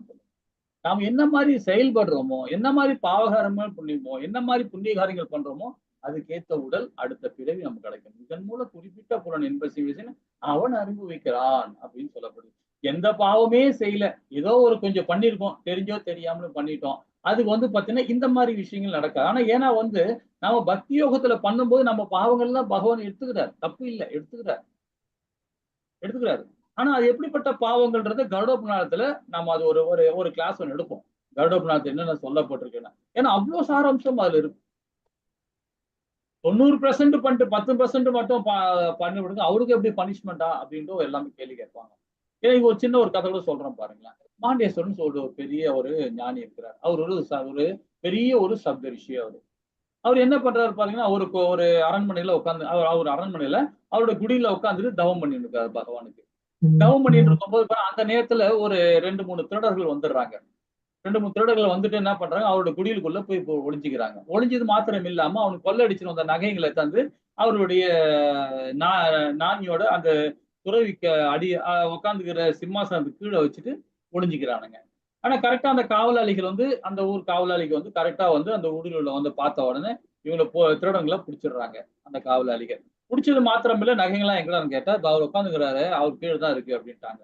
அவர் யாரான்னு கேட்டா அவர் தான் குருன்னு தெரியாம போய் பேசிட்டானுங்க தப்பிக்கிறதுக்காக. உடனே என்ன பண்ணிட்டாரு, உடனே என்ன அவரையும் பிடிச்சி இது போயிட்டாங்க. யாரு? மாண்டேஸ்வரன் கூட அங்க போய் எதுவுமே சபையில வைக்கிறாங்க. சபையில பேட்ட உடனே அவர் எதுவுமே பேச மாட்டாரு, சைலண்டாவே நிக்கிறாரு. அவரை கொண்டு போய் கழுமரத்துல ஏத்துங்க அப்படின்ட்டாங்க. இவங்க 3 பேரு பிளஸ் இவரை சேர்த்து ஏத்துறாங்க. அப்பயும் என்ன பண்றாரு, அங்க அந்த கழுமரத்துல ஏத்துன பேர் தான் உடம்பெல்லாம் அங்கங்கெல்லாம் அடிபடுது அவருக்கு. அதையும் ஒரு பொருட்படுத்தாம இது நம்மளுடைய கர்மா அப்படின்னு நினைச்சிட்டு அவர் அப்படியே பொருட்படுத்தாம இருக்கிறார். அதுக்கப்புறமா இந்த விஷயத்தை கேள்விப்பட்ட அவருடைய சிஷியமார்கள், அப்புறம் அவருக்கு நண்பர்கள், குருக்கள் இவெல்லாம் இருக்காங்க இல்ல, இவங்கெல்லாம் ஓடியாந்து அந்த மன்னர்கிட்ட முறையிடுறாங்க. அவர் யார் தெரியுமா, அவர் மாண்டேஸ்வரர் பெரிய ஒரு ஆச்சாரிய, அவரை போய் இந்த மாதிரி சித்திரவதெல்லாம் பண்ற அப்படின்னு சொல்லிட்டு சொன்ன உடனே உண்மையை இவங்க எல்லாம் எல்லா விஷயம் சொன்ன பிறகு மன்னர் ஓடியாந்து அந்த சிறைச்சாலையில உடனே அந்த கழுமரத்தை இறக்குறாங்க. இறக்கி அவர் என்ன பண்றாங்க, ஆச்சாரிய தப்பு பண்ணிட்டேன், நீங்க சொல்லிருக்கலாம்ல ஒரு வார்த்தைன்னா, நான் உங்களை குத்தம் சொல்ல மாட்டேங்க, இது ஏதோ நடந்திருக்குது, நான் பாத்துக்கிறேன் அப்படின்னு நேரம் எங்க போறாரு, தர்மதேவ கிட்ட போறாரு. தர்மனை போய் கேட்கிறாரு, ஐயா நான் பண்ண பாவம் என்ன, ஏன் என்னை இந்த மாதிரி செயல்பட்டேன், நான் எனக்கு தெரிஞ்ச நினைவு தெரிஞ்சிருந்து நான் யாருக்குமே ஒரு புழு பூச்சி கூட நான் கெட்டது செய்யலையே, எனக்கே இந்த மாதிரி ஒரு தண்டனை வாங்கி கொடுத்த அப்படின்னு தர்மதேவ கிட்டே சொல்றாரு. அப்ப தர்மதேவ சொல்லுது, நீ அறியா பருவத்துல சின்ன பிராவத்துல இருக்கும்போது ஒரு புழு ஒரு எழுத்துக்கோணாளி ஆணையால அதுக்கு சித்திரவதை பண்ண, அதோட பாவம் தான் இப்போ அனுபவிக்கிறது அப்படின்னு சொல்லிட்டு அந்த தர்மதேவதி சொல்லுது மாண்டேஸ்வரன். அப்ப மாண்டேஸ்வர் ரொம்ப டென்ஷன் ஆயிட்டாரு. நான் அறியா பருவத்துல செஞ்ச எனக்கு தெரியாத விஷயத்த நான் பண்ணும்போது எனக்கு அது என்னுடைய பாவமா அப்படின்னு சொன்ன உடனே அவருக்கு சாபம் விட்டார். யாரு? கர்ம தேவதைய. அப்ப சாபம் விட்டனால்தான் அவரு விதுரரா வந்து நம்ம வந்து மகாபாரதத்துல விதுரரா வந்து பிறக்கிறார். சின்ன புழு அந்த புழு அவரு சித்திரவதை பண்ணிட்டாருனாலே அவரு இந்த இடத்துல வந்து அவ்வளவு துன்பம் பட்டார். இது மாதிரி நம்ம வாழ்க்கையில நிறைய துன்பங்கள் வருதுன்னா அதை நாம சகிச்சு கூடாது, ஏத்துக்கணும். சகிப்புத்தன்மை இருக்கணும். ஆனா இதெல்லாம் சகிப்புத்தன்மை இல்ல. இதெல்லாம் நம்ம ஏத்துக்கணும். ஏத்துக்கிட்டு அதை நாம அனுபவிக்கணும். இந்த வாழ்நாளிலேயே அனுபவிச்சா கண்டிப்பாக நமக்கு ஒரு நல்ல பலன் கிடைக்கும்ன்றதை நம்ம புரிஞ்சுக்கலாம். பலன் நாம எதிர்பார்த்து நினைக்க கூடாது. அதே மாதிரி இது மாதிரி ஒரு சின்ன சின்ன பிரச்சனைகள் வரதான் செய்யும். அது நம்ம போன ஜென்மத்துல பண்ண பாவத்தினால்தான் நம்ம இதெல்லாம் அனுபவிக்கிறோம்ன்றது தெரிஞ்சுக்கணும். ஹரே கிருஷ்ணா மாதாஜி. 10வது பதம். ஹரே கிருஷ்ணா. உத்கிராமந்தம் ஸ்திதம் பாவி புஞ்ஞானம் வா குணான்விதம் விமூடா நானு பஷ்யந்தி ஞான சசுஷக. முட்டாள்கள் உயிர்வாளி எவ்வாறு தனது உடலை கைவிடுகின்றான் என்பதையோ, இயற்கை குணங்களின் மயக்கத்தின் கீழ் எத்தகைய உடலை அவன் அனுபவித்துக் கொண்டுள்ளான் என்பதையோ புரிந்து கொள்ள முடியாது. ஆனால் யாருடைய கண்கள் ஞானத்தில் பயிற்சி பெற்றுள்ளதோ அவரால் இவை அனைத்தையும் காண முடியும். ஹரே கிருஷ்ணா. ஹரே கிருஷ்ணா மாதாஜி. அதாவது இதுலயும் பாருங்க, ரொம்ப அழகா சொல்ல போறாரு. முட்டாள்கள் சொல்றாங்க பார்த்தீங்களா, அந்த உயிர்வாழி தனது உடலை கைவிடுகிறான். எப்படிப்பட்ட கைவிடுகிறான் பாருங்க. இயற்கை குணங்கள் மயக்கத்தின் கீழ் இந்த உடலை அவன் அனுபவித்துக் கொண்டுள்ளான் என்பதை புரிந்து கொள்ள முடியாது அவனால. ஆனால் யாருடைய கண்கள் ஞானத்தில் பயிற்சி பெற்றுள்ளதோ அவரால் அனைத்துமே காண முடியும். இப்ப முட்டாள்கள் சொல்லும் போது பாத்தீங்கன்னா தமோ குணத்துலதான் இருப்பாங்க. தமோ குணத்துல ரசோகுணம். ரசோகுணம் சொல்லும் போது பாத்தீங்கன்னா அது ஒரு பேராசை குணம் தான் நாம படிச்சிருக்கிறோம் இல்லைங்களா. அதே மாதிரி சத்துவகுணம் சொல்லும் போது அது பிராமண குவாலிட்டி தான் அது. அப்ப எந்த நிலையில நாம கை விடுறோமோ, அதாவது தமோ குணத்திலேயோ ரசோ குணத்திலேயோ கை விடுறோமோ, அப்ப ஏற்கனவே மயக்கத்தின் கீழ் தான் நாம இத்தகைய உடலை அனுபவிக்கிறோம். இப்போ அதே மாதிரி பிராமண குவாலிட்டியில உள்ளவங்க கூட வந்து பாத்தீங்கன்னா அவரும் தவறு செய்யறாரு.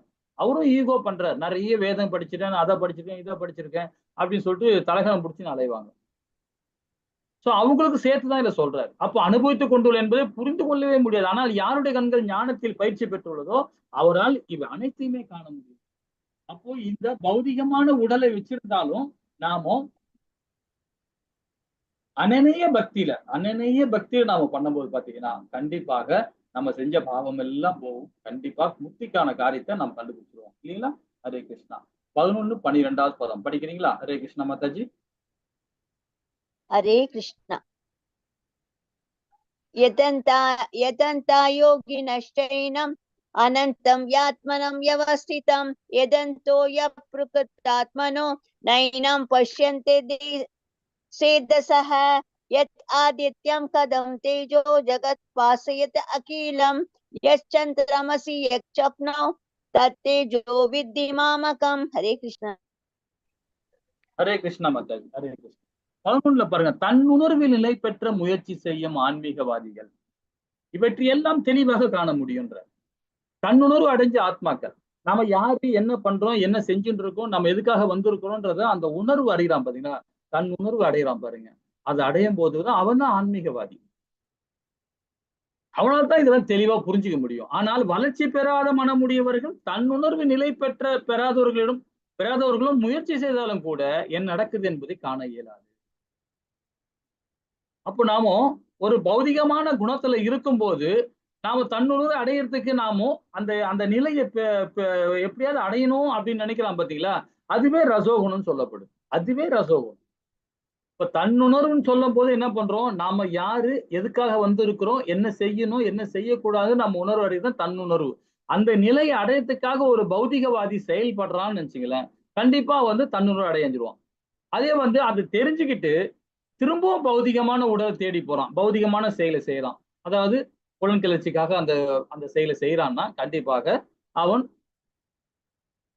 எதை பத்தி அவனுக்கு புரிஞ்சிக்கவே முடியாது. அவனால எதை பத்தியுமே அவர் அதுதான் சொல்றாரு, வளர்ச்சி பெறாத மன உடையவர்களும் தன்னுணர்வு நிலை பெறாதவர்களும் முயற்சி செய்தாலும் கூட என்ன நடக்குது என்பதை காண இயலாது. அதே போல கண்டினியூா சொல்றாரு பாருங்க, உலகம் முழுவதிலும் இருளை விளக்குகின்ற சூரியன் பிரகாசம் என்னிடமிருந்தே வருகின்றன, மேலும் சந்திரன் பிரகாசம், நெருப்பின் பிரகாசம் கூட என்னிடமிருந்தே வருகின்றன. இப்ப பகவானுடைய அத சூரியன் நம்ம 11வது அத்தியாயத்துல நம்ம என்ன படிச்சோம், விராட் ரூபத்துல ரொம்ப அழகா பகவான் கிட்ட அர்ஜுனன் சொல்றான், உங்க கண்களை பார்க்கும்போது 1000 சூரியன்கள் நான் கண்ணால பாக்குறேன்றான். ஒரு சூரியனை பார்த்து நம்மளால முடியாது, 1000 சூரியன் எப்படி பார்க்க முடியும்? ஆனா அவன் பாக்குறான். அவனுக்கு அந்த ஞான கண் பகவான் கொடுத்துருக்கார், அந்த பார்க்கக்கூடிய தன்மையை பகவான் கொடுக்குறார். அதே போலதான் நாமுக்கு பாருங்க, பகவானுடைய பிரகாசம் பாருங்க அந்த மாதிரி இருக்கும். சந்திரனுடைய பிரகாசம் கூட அப்படிதான் இருக்கும். ஆனா இது எல்லாமே எங்கிருந்து வருது? பகவானுக்கு வருது. ஏன் இதை பத்தி சொல்றாரு அப்படின்றத அடுத்த பதம் மூலியமா நாம விரிவா பார்க்கலாம். ஹரே கிருஷ்ண மாதாஜி. 14வது பதம். हरे कृष्ण। काम अविश्य भूतानि धारायं यहम ओजस पुष्णामि चौषधिः सर्वः सोम बुद्वरसात्मक। हरे कृष्ण। ஹரே கிருஷ்ணா. நான் ஒவ்வொரு கிரகத்துக்குள் நுழைகிறேன், எனது சக்தியினால் அவை பாதையில் நிலை பெறுகின்றன. நான் சந்திரன் ஆகி எல்லா காய்கறிகளுக்கும் வாழ்வு ரசத்தை வழங்குகிறேன். ரொம்ப அழகா சொல்றாரு. வாழ்க்கைக்கு தேவையான இடத்துல நம்ம வந்திருக்கோம் இல்லைங்களா? சூரியன் வந்தா எதுக்கு வரும் நமக்கு? சூரியன் வந்தா நமக்கு வந்து பாத்தீங்கன்னா மழை கொடுக்கறதுக்கு காரணமே சூரியன் தான். ஏன்னா மழை கொடுக்க காரணமே அடையுது. அந்த மழையினால நம்ம என்ன வெப்பம் அடையுது. வெப்பம் அடையும் போது பாத்தீங்கன்னா அப்போ அந்த காற்று மண்டலம் வந்து மாற்றம் ஏற்படுது. காற்று மண்டலம் மாற்றம் ஏற்படும்போது அந்த இடத்துல ஒரு வெக்கையா, அதாவது வெயில் அடிக்கும், ஆனா காத்தே இருக்காது. அப்படி பார்க்கும்போது அங்க ஒரு அட்மாஸ்பியர் உருவாகுது, ஒரு இயற்கைய ஒரு வேற ஒரு அட்மாஸ்பியர் உருவாகுது. அப்ப வேற ஒரு அட்மாஸ்பியர் உருவாகும் போது பாத்தீங்கன்னா அந்த இடத்துல நீர், எந்த இடத்துல நீர் இருக்கோ அதெல்லாம் உறிஞ்ச ஆரம்பிக்கும். அந்த இடத்துல இயற்கையா உறிஞ்சார். நாம என்ன சொல்றோம், என்னப்பா வெயில் இப்படி அடிக்குதாப்பா, நமக்கு இந்த மாதிரி அடிக்குதாப்பா, சே ரொம்ப மோசம்ப்பா இது அப்படின்னு சொல்லிட்டு சூரிய பகவான் திட்டுவாங்க. ஆனா எதுக்காக அவர் இருக்காரு பாருன்னா, அடுத்தது வந்து நிலைமை நமக்கு மழை வேணும் இல்லையா? அந்த மழைக்கானதான் வேலை இது நடக்குது. இதை நாம தெரியாம தான் நாம என்ன பண்ணுவோம், அவரை திட்டி கிடப்போம். சூரிய இப்படி நமக்கு வெப்பத்தை உண்டாக்குறாருன்ட்டு. இது கடல்ல போய் பாத்தீங்கன்னா ரொம்ப அழகா இருக்கும், அற்புதமா இருக்கும் கடல்ல. ஏன்னா இங்க நீர்நிலையில வந்து பாத்தீங்கன்னா நீரை உறிஞ்சும். இப்ப நீர்நிலை, குளம், ஏரி, இந்த மாதிரி ஆறு, இந்த மாதிரி இடத்துலலாம் தண்ணி அப்படியே ஆவியாகி அந்த மேகமா ஆகுது. ஆனா கடல்ல நான் கடல்ல வேலை பார்த்தனால சொல்றேன். கடல்ல பாத்தீங்கன்னா தண்ணிலாம் அப்படியே மேல போகும். கடல் தண்ணி அப்படியே மேல போகும், சைன்னு மேல போகும். அப்படியே நம்ம தோட்டத்துக்கு நாம தண்ணி ஓசல் வழியா ஒரு பைப் வழியா தண்ணி பாய்ச்சணும், எப்படி போகும்? பைப்ல இருந்து தண்ணி போகும் இல்லையா? அதே மாதிரி கடல் தண்ணி மேல போகும், உப்பு தண்ணி மேல போகும், மேகத்துல போகும். போயிட்டு என்ன ஆகும் பாத்தீங்கன்னா, அதுக்கப்புறமா வந்து அந்த காற்று மண்டலம் என்ன ஆகுது, லோ பிரஷர் லோ பிரஷர் உண்டாகும் போது அந்த இடத்துல என்ன வரும், புயலாகி அப்படியே மழையா நமக்கு கொட்ட ஆரம்பிக்கும் இல்லைங்களா? இதுதான் நமக்கு வந்து முக்கியமா சூரியனோட இது. அதே சந்திரனோட இது பாருங்க. சந்திரன் என்ன செய்யறாரு, இரவுல வரும்போது பாத்தீங்கன்னா என்ன ஆகும், ஒரு ரம்பியமான ஒரு ஒரு வெயிலும் இல்லாது இருட்டும் இல்லாம ஒரு மாதிரி ரம்பியமா இருக்கும், கிளைமேட்டும் ரொம்ப நல்லா இருக்கும். அந்த நேரத்துலதான் இந்த பூக்கள்லாம் வந்து பாத்தீங்கன்னா, தாவரங்கள்ல பூக்கள், செடியில உள்ள பூக்கள்லாம் வந்து மகிர்ந்த சேர்க்கை மூலியமாக அப்பதான் அந்த பூ வந்து காயாவதுக்கு தன்மை யார் கொடுக்குறாருன்னா சந்திர பகவான் தான் கொடுக்குறாரு. அது அவர் மூலியமா தான் நமக்கு இந்த காய்கறியே நமக்கு கிடைக்கும். அவர் வெப்பத்தை உண்டாக்கி மழையை உண்டாக்குறார். இவர் என்ன பண்றார், அந்த தாவரங்கள் மூலியமாக இனவெழுச்சி பண்றார். ரொம்ப அழகா பகல்ல மகிர்ந்த சேர்க்கை மாற்றம் ஏற்படுது இல்லைங்களா? மகிர்ந்த சேர்க்கை என்ன ஆகுது, இங்கிருந்த மகிர்ந்த கொண்டு போய் அந்த ஒரு மகிர்ந்த செடிகளை போய் அந்த பூக்கள்ல போய் போடுது. யாரு? இந்த பூச்சிகள். அப்ப அதன் மூலியமா இரவுல என்ன ஆகுது பாருங்க, அது அப்படியே காயாவதுக்கான அந்த சாராம்சத்தை அது யாரு? சந்திர பகவான் கொடுக்குறாரு. அப்பதான் அந்த காய்கறிகள்லாம் வளர ஆரம்பிக்கும் இல்லைங்களா? இதோட வேலை யாரு? சந்திரனோட வேலை. அப்ப நம்ம நினைக்கிறோம் இதெல்லாம் இந்த மாதிரிலாம் இருக்கு, இந்த மாதிரிலாம் இருக்கு. இதெல்லாம் லெவல் 2ல வாங்க, ரொம்ப அழகா நிதானமா படிக்கலாம். ஹரே கிருஷ்ணா மாதாஜி. 14வது பதம் மாதாஜி. हरे कृष्ण। अहं वैष्णवरो भूत्वा प्राणिनां देहम् आश्रितः प्राणबाण समायुक्तः पसं यन्नं सदुर्विदं। हरे कृष्ण। ஹரே கிருஷ்ணா மாதாஜி. 14வது பதம் பாருங்க, ரொம்ப அழகா சொல்லப்படும். எல்லா உயிர்வாளிகளின் உடலும் ஜீரண எதிர்ப்பாக இருக்கும் நான் உள் சுவாச காற்றுடன் வெளி சுவாச காற்றுடன் இணைந்து 4 வித உணவை செரிமனம் செய்கிறேன். ரொம்ப அழகா 4 விதமான உணவு இல்லைங்களா? இப்ப வந்து உள்காற்று, வெளிக்காற்று, சுவாச காற்றுன்றாரு. இப்ப நம்ம சாப்பிடுற பொருள் நாம் நினைக்கிறோம், நாம தானே சாப்பிடுறோம், அது உள்ள போய் என்ன ஆகுதுன்னு நமக்கு தெரியாது. டாக்டரோ இல்ல ஒரு விஞ்ஞானியோ அவங்க சொல்லும் போது நமக்கு தெரியுது. என்ன சொல்றாங்க, உள்ள போன சாப்பாடு செரிமனம் ஆகலடா, உனக்கு இந்த ப்ராப்ளம் இருக்குது, அந்த ப்ராப்ளம், இந்த ப்ராப்ளம் சொல்றாங்க. சரிங்களா?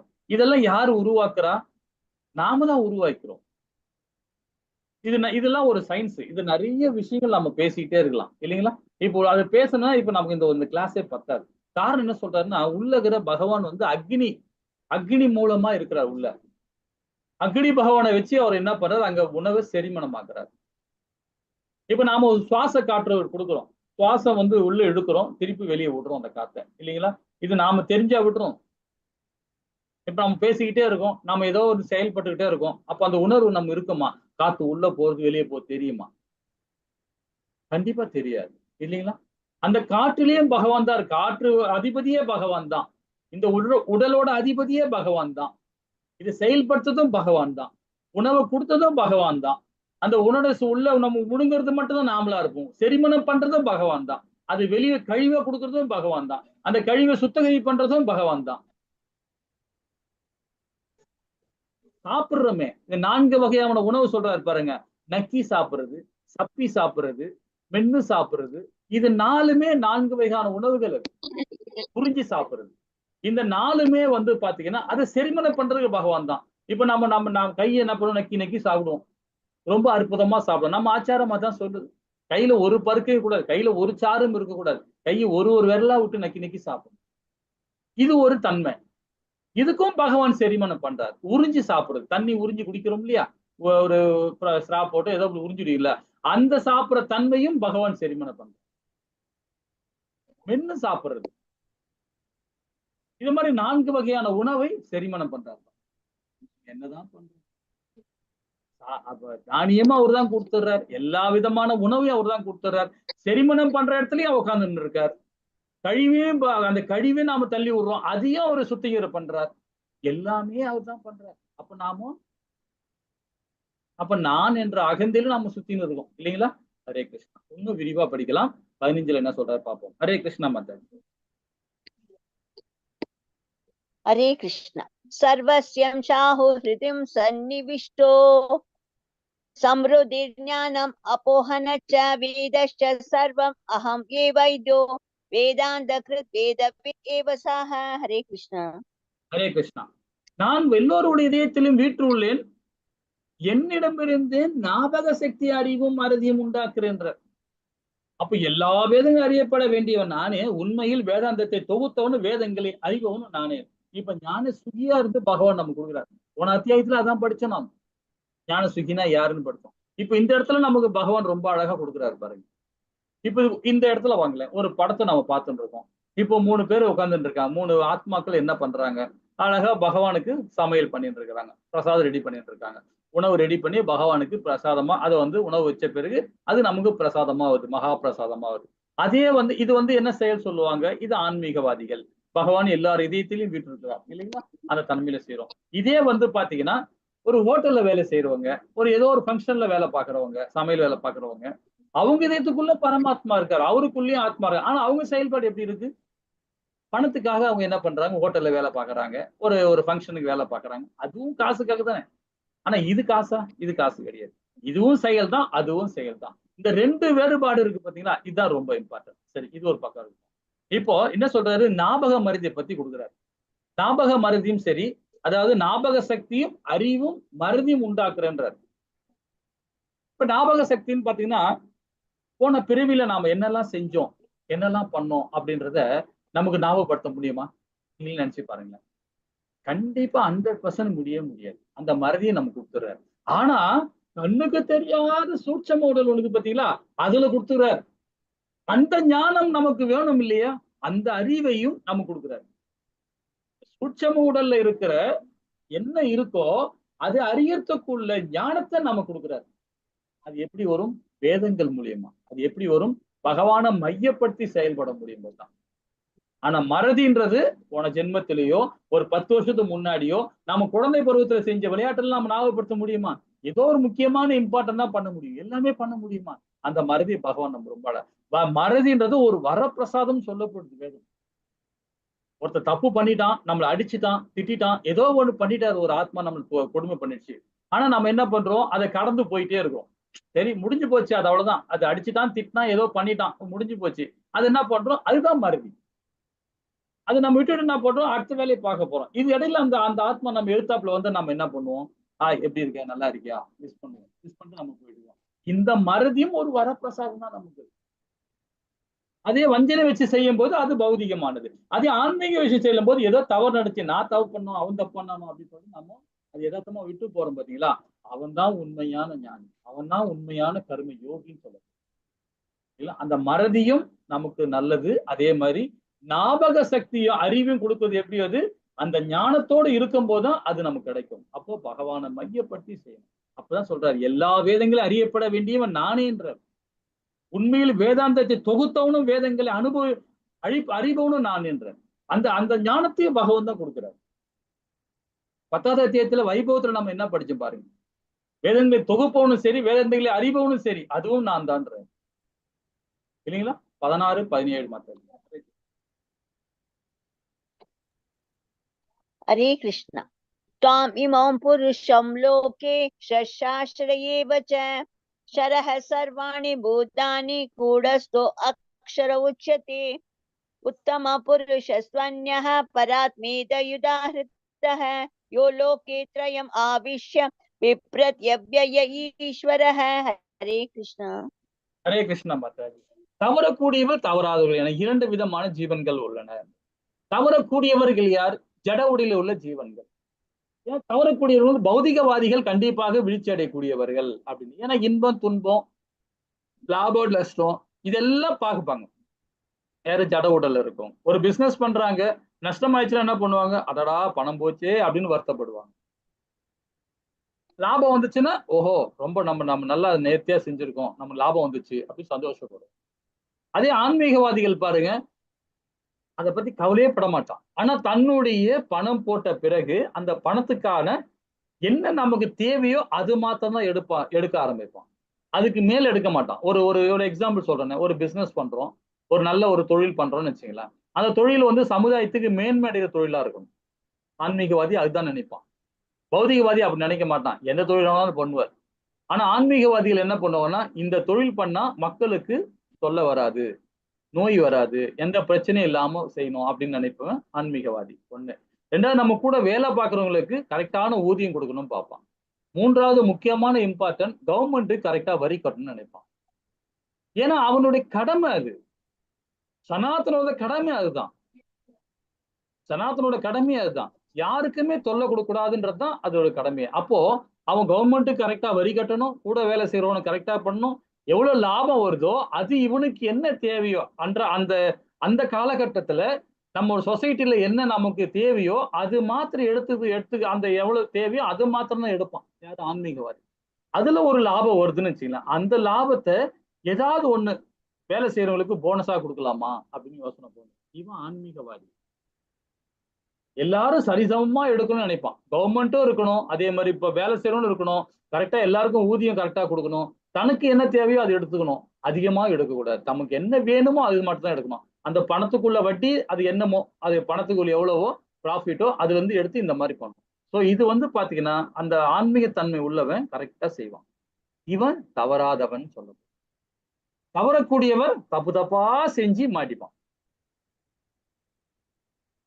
அப்ப ஆன்மீக உள்ளவர்கள் தவறாதவர்கள் என்றும் அழைக்கப்படுகிறது. அப்ப இந்த இருவருக்கும் அப்பாற்பட்ட உத்தம புருஷ பரமாத்மா இருக்கிறார். அழிவற்ற இறைவனான அவர் 3 உலகங்களுக்குள் நுழைந்து அவற்றை காக்கின்றார். ரொம்ப அழகா சொல்லப்பட்டிருக்கிறார் இல்லைங்களா? இந்த குணத்துக்கு இந்த நல்லவர்களும் சரி கெட்டவங்களும் சரி, நல்லவன் சொல்லும் போது தவறாதவர்கள் தவறக்கூடியவர்கள் தப்பான வழியில போய் மாட்டிக்கிறாங்க இல்லைங்களா? இவங்களை அப்பாற்பட்டு இருப்பதுதான் பரமபுருஷர் அப்படின்னு. ஏன்னா நாம் இந்த 2மே நமக்குள்ளதான் இருக்கு. 2 செயல்பாடும் நமக்குள்ளதான் பரமாத்மாவும் இருக்கிறார் இல்லைங்களா? இன்னும் ரொம்ப விரிவா படிக்கலாம். லெவல் 2ல வாங்க, அழகா ரொம்ப நேர்த்தியா படிக்கலாம். 18வது பதம். ஹரே கிருஷ்ண மாதாஜி. हरे कृष्ण प्रभु जी। यस्माक्षरम् अतीतो अहम् अक्षरात् अभिसोत्तमः अदो अस्मि लोकवेदे च प्रसिद्धः पुरुषोत्तमः। हरे कृष्ण. ஹரே கிருஷ்ணா. தவறக்கூடியவர்கள் தவறாதவர்கள் ஆகிய இருவருக்கும் அப்பாற்பட்ட நான் திவ்யமானதும் இருப்பதாலும் நானே உத்தமன் என்பதாலும் உலகில் வேதங்களை நான் இந்த புருஷோத்தமமாக கொண்டாடப்படுகிறேன் இல்லைங்களா? பகவான் தானே ஆதி அந்தம். 84 ஜீவராசிகளும் தந்தையார் அவர் தான், தாயும் அவர் தான், தந்தையும் அவர் தான். பாட்டனுக்கு பாட்டன் சொல்லும் வேதம் இல்லைங்களா? இந்த 2மே பௌதிகவாதியும் சரி ஆன்மீகவாதிகளும் 2 பேருக்குமே பகவான் தான் ஆதி அந்தமா இருக்கிறார். ஆனா இவருக்கு எல்லாருக்குமே அப்பாற்பட்டு இருக்கிறார். இந்த ஸ்டோரி எல்லாம் சொல்றதுக்கு இப்ப நம்ம நேரம் இல்லை. அதனால நம்ம வந்து ஒரு நாள் வந்து இது 2வது லெவல்ல வரும்போது வாங்க, ரொம்ப அழகா இதெல்லாம் ரொம்ப ரொம்ப இம்பார்ட்டன்டான ஸ்டோரி இதெல்லாம் இது. நம்ம அடுத்த லெவல்ல வரும்போது ரொம்ப விரிவா படிக்கலாம். ஹரே கிருஷ்ணா மாதாஜி. 19வது பதம் மாதாஜி. हरे कृष्ण। यो माम् एवम् असम्मूढो जनादि पुरुषोत्तमं सर्वविद् विद्भजति मां सर्वभावेन भारत। हरे कृष्ण। ஹரே கிருஷ்ணா மாதாஜி. எவன் ஒருவன் என்னை பரமபுருஷ பகவானாக ஐயமின்றி அறிகிறானோ அவன் எல்லாவற்றையும் அறிந்தவனாவான். எனவே பரதின் மைந்தனே, அவன் எனது பக்தி தொண்டில் தன்னை முழுமையாக ஈடுபடுத்திக் கொள்கிறான். பகவான் தான் ஆதி அந்தம் இல்லைங்களா? நமக்குள்ள இருக்கிற பரமாத்மாவை நாம் அறியணும். நாமளே முதல்ல அறிய மாட்டோம். நாம யாரு, எங்க இருந்து வந்தோம், என்ன பண்றோம், என்ன பண்ணணும் அப்படின்னு தெரியாம நாம சுத்தி இருக்கிறோம். அப்படி எப்படி பகவானை அறிய முடியும்? அதே வந்து பகவான உணர்வோட நாம செயல்படும் போது, பகவானை மையப்படுத்தி செயல்படும் போது, அப்போ கண்டிப்பாக நாம அறிய ஆரம்பிச்சோம். நம்ம என்ன செயல்படுறோம், என்ன செய்யக்கூடாது, எதை பண்ணா நல்லது, எதை பண்ணா கெட்டதுன்றதை நாம புரிஞ்சுக்கிறோம் பார்த்தீங்களா? அதான் தன்னுணர்வு அடைகிற ஆத்மாக்கள். அப்ப அவன் எல்லாவற்றையும் அறிந்தவன் ஆவான்னு சொல்லப்படும். எனக்கு 80 வயசு ஆயிடுச்சுங்க, எனக்கு 70 வயசு ஆயிடுச்சுங்க, எனக்கு 60 வயசு மேல ஆச்சுங்க. ஆனா வயசுன்றது அது ஆகதான் செய்யும். ஏன்னா ஒரு ஒரு நாள் கூட்டிட்டு போகும்போது வயசு ஏதான் செய்யும். ஆனா புத்தி எப்படி செயல்பட்டது, அவன் என்ன நீ செஞ்ச அதை நம்ம பார்க்கணும் இல்லையா? பௌதிகமா செய்யறியா, ஆன்மீகமா செய்யறியா, அந்த உணர்வோட நிலை அதானே முக்கியமான விஷயம். நான் வயசுல மூத்தவன்பா, என் பேச்ச கேளமான்னு நீ பௌதிக செயல்பாடும் போது எப்படி கேட்பான் ஆன்மீகவாதி? கேட்க மாட்டான், கேட்கவே மாட்டான்.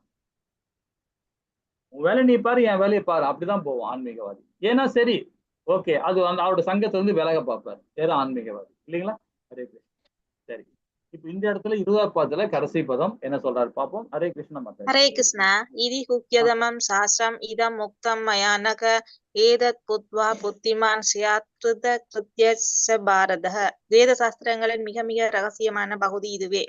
பாவமற்றவனே, தற்போது என்னால் இது வெளிப்படுத்தப்பட்டுள்ளது. இதனை புரிந்து கொள்பவன் அறிஞனாவான். அவனது முயற்சிகள் பக்குவத்தை அறியும். ஓம் தத் சத் திதி ஸ்ரீமத் பகவத்கீதாசு உபனிஷத்சு பிரம்ம வித்யாயம் யோக சாஸ்திரே ஸ்ரீ கிருஷ்ணார்ஜுன சம்வாதே புருஷோத்தம யோகோ நாம பஞ்சதசோத்யாயக. ஹரே கிருஷ்ணா. ஹரே கிருஷ்ணா மாதாஜி. ஹரேகா படிச்சீங்க. ஹரே கிருஷ்ணா. இந்த இடத்துல பாருங்க, ரொம்ப அழகா சொல்லப்படுறாரு. வேத சாஸ்திரங்களில் மிக ரகசியமான பகுதி இதுவேன்றார். ஏன்னா ஒரு அத்தியாயத்துல நம்ம ரொம்ப அழகான பக்குவத்தை நம்ம கொடுக்குறாரு இல்லைங்களா? 19 8 பாத்தீங்கன்னா ரொம்ப அழகா இருக்கும். 7வது அத்தியாயம் விடுங்க, 8 9 10 11 12 13 ரொம்ப அழகா ஞான யுகத்துல இது வந்து பாத்தீங்கன்னா 3வது அத்தியாயமா நம்ம பார்க்கணும். பாவமற்றவனேன்றார் பகவான். யார சொல்றார்? அர்ஜுனனை சொல்றார் பாவமற்றவனே. பகவான் வந்து அர்ஜுனனை எப்படி எல்லாம் போட வைப்பாருங்க. தனஞ்சயனேன்னு நிறைய இடத்துல பகவான் வந்து அர்ஜுனனை வர்ணிப்பார். அதே மாதிரி அர்ஜுனனும் ரொம்ப அழகா பகவான மதுசூதனனே, ரொம்ப அழகா ஒரு இடத்துல லட்சுமியும் பெண்டோனி இன்னும் ரொம்ப ரொம்ப அழகா பேசுவார். இதெல்லாம் ரொம்ப இம்பார்ட்டன்ட்ங்க. இந்த மாதிரி விஷயங்கள், இந்த மாதிரி வேர்ட்ஸ் எல்லாம் வந்து நோட் பண்ணி வைக்கிறோம். சரி, ஓகே. பாவமற்றவனே, தற்பொழுது என்னால் இது வெளிப்படுத்தப்பட்டுள்ளது. இந்த ஞானத்தை பகவான் திரும்பவும் நமக்கு, அதாவது 120 மில்லியன் ஆண்டுகளுக்கு முன்பாகவே சூரிய பகவானுக்கு உபதேசித்த, திரும்பவும் வந்து 120 மில்லியன் ஆண்டுகளுக்கு திரும்பவும் அதை பகவான் போதிக்கிறார் நமக்கு இல்லைங்களா? இது வெளிப்படுத்தப்படும். இதனை புரிந்து கொள்பவன் அறிஞன் ஆவான். அவனது முயற்சிகள் பக்குவத்தை அறியும். ரொம்ப அழகா இந்த அத்தியாயத்தை நாம் முடிக்கிறோம். நாளைக்கு பாத்தீங்கன்னா 16வது அத்தியாயம் ரொம்ப இம்பார்ட்டன்ட் அத்தியாயம். அது நிறைய சாராம்சத்தை நாளைக்கு நம்ம பார்க்க போறோம். அது தெய்வீக குணம், அசுர குணங்களை பத்தி பார்க்க போறோம். ஒரு கதையோட பார்ப்போம். அதாவது ஸ்ரீமத் பாகவத்துல பகவான் என்ன சொல்றாங்க, அது ஸ்ரீமத் பாகவத்துல நம்ம ஆச்சாரிகள் அது ஒரு குறிக்கோள் காட்டி ரொம்ப அழகா நம்ம கொண்டு போறாங்க. நாளைக்குள்ள அத்தியாயம். ஹரே கிருஷ்ணா. வாஞ்ச கல்பத்தராய கிருப சிந்தேவ சபதனான பாவனி வைஷ்ணவிய நமோ நமः. ஜெய் ஸ்ரீ கிருஷ்ணா சைத்தன்ய பிரபு நித்யானந்த ஸ்ரீ அத்வைத கதாதார ஸ்ரீவாசாதி கௌர பக்தவருந்திக்கு ஜெய். ஹரே கிருஷ்ணா கிருஷ்ணா கிருஷ்ணா ஹரே ஹரே, ஹரே ராம்.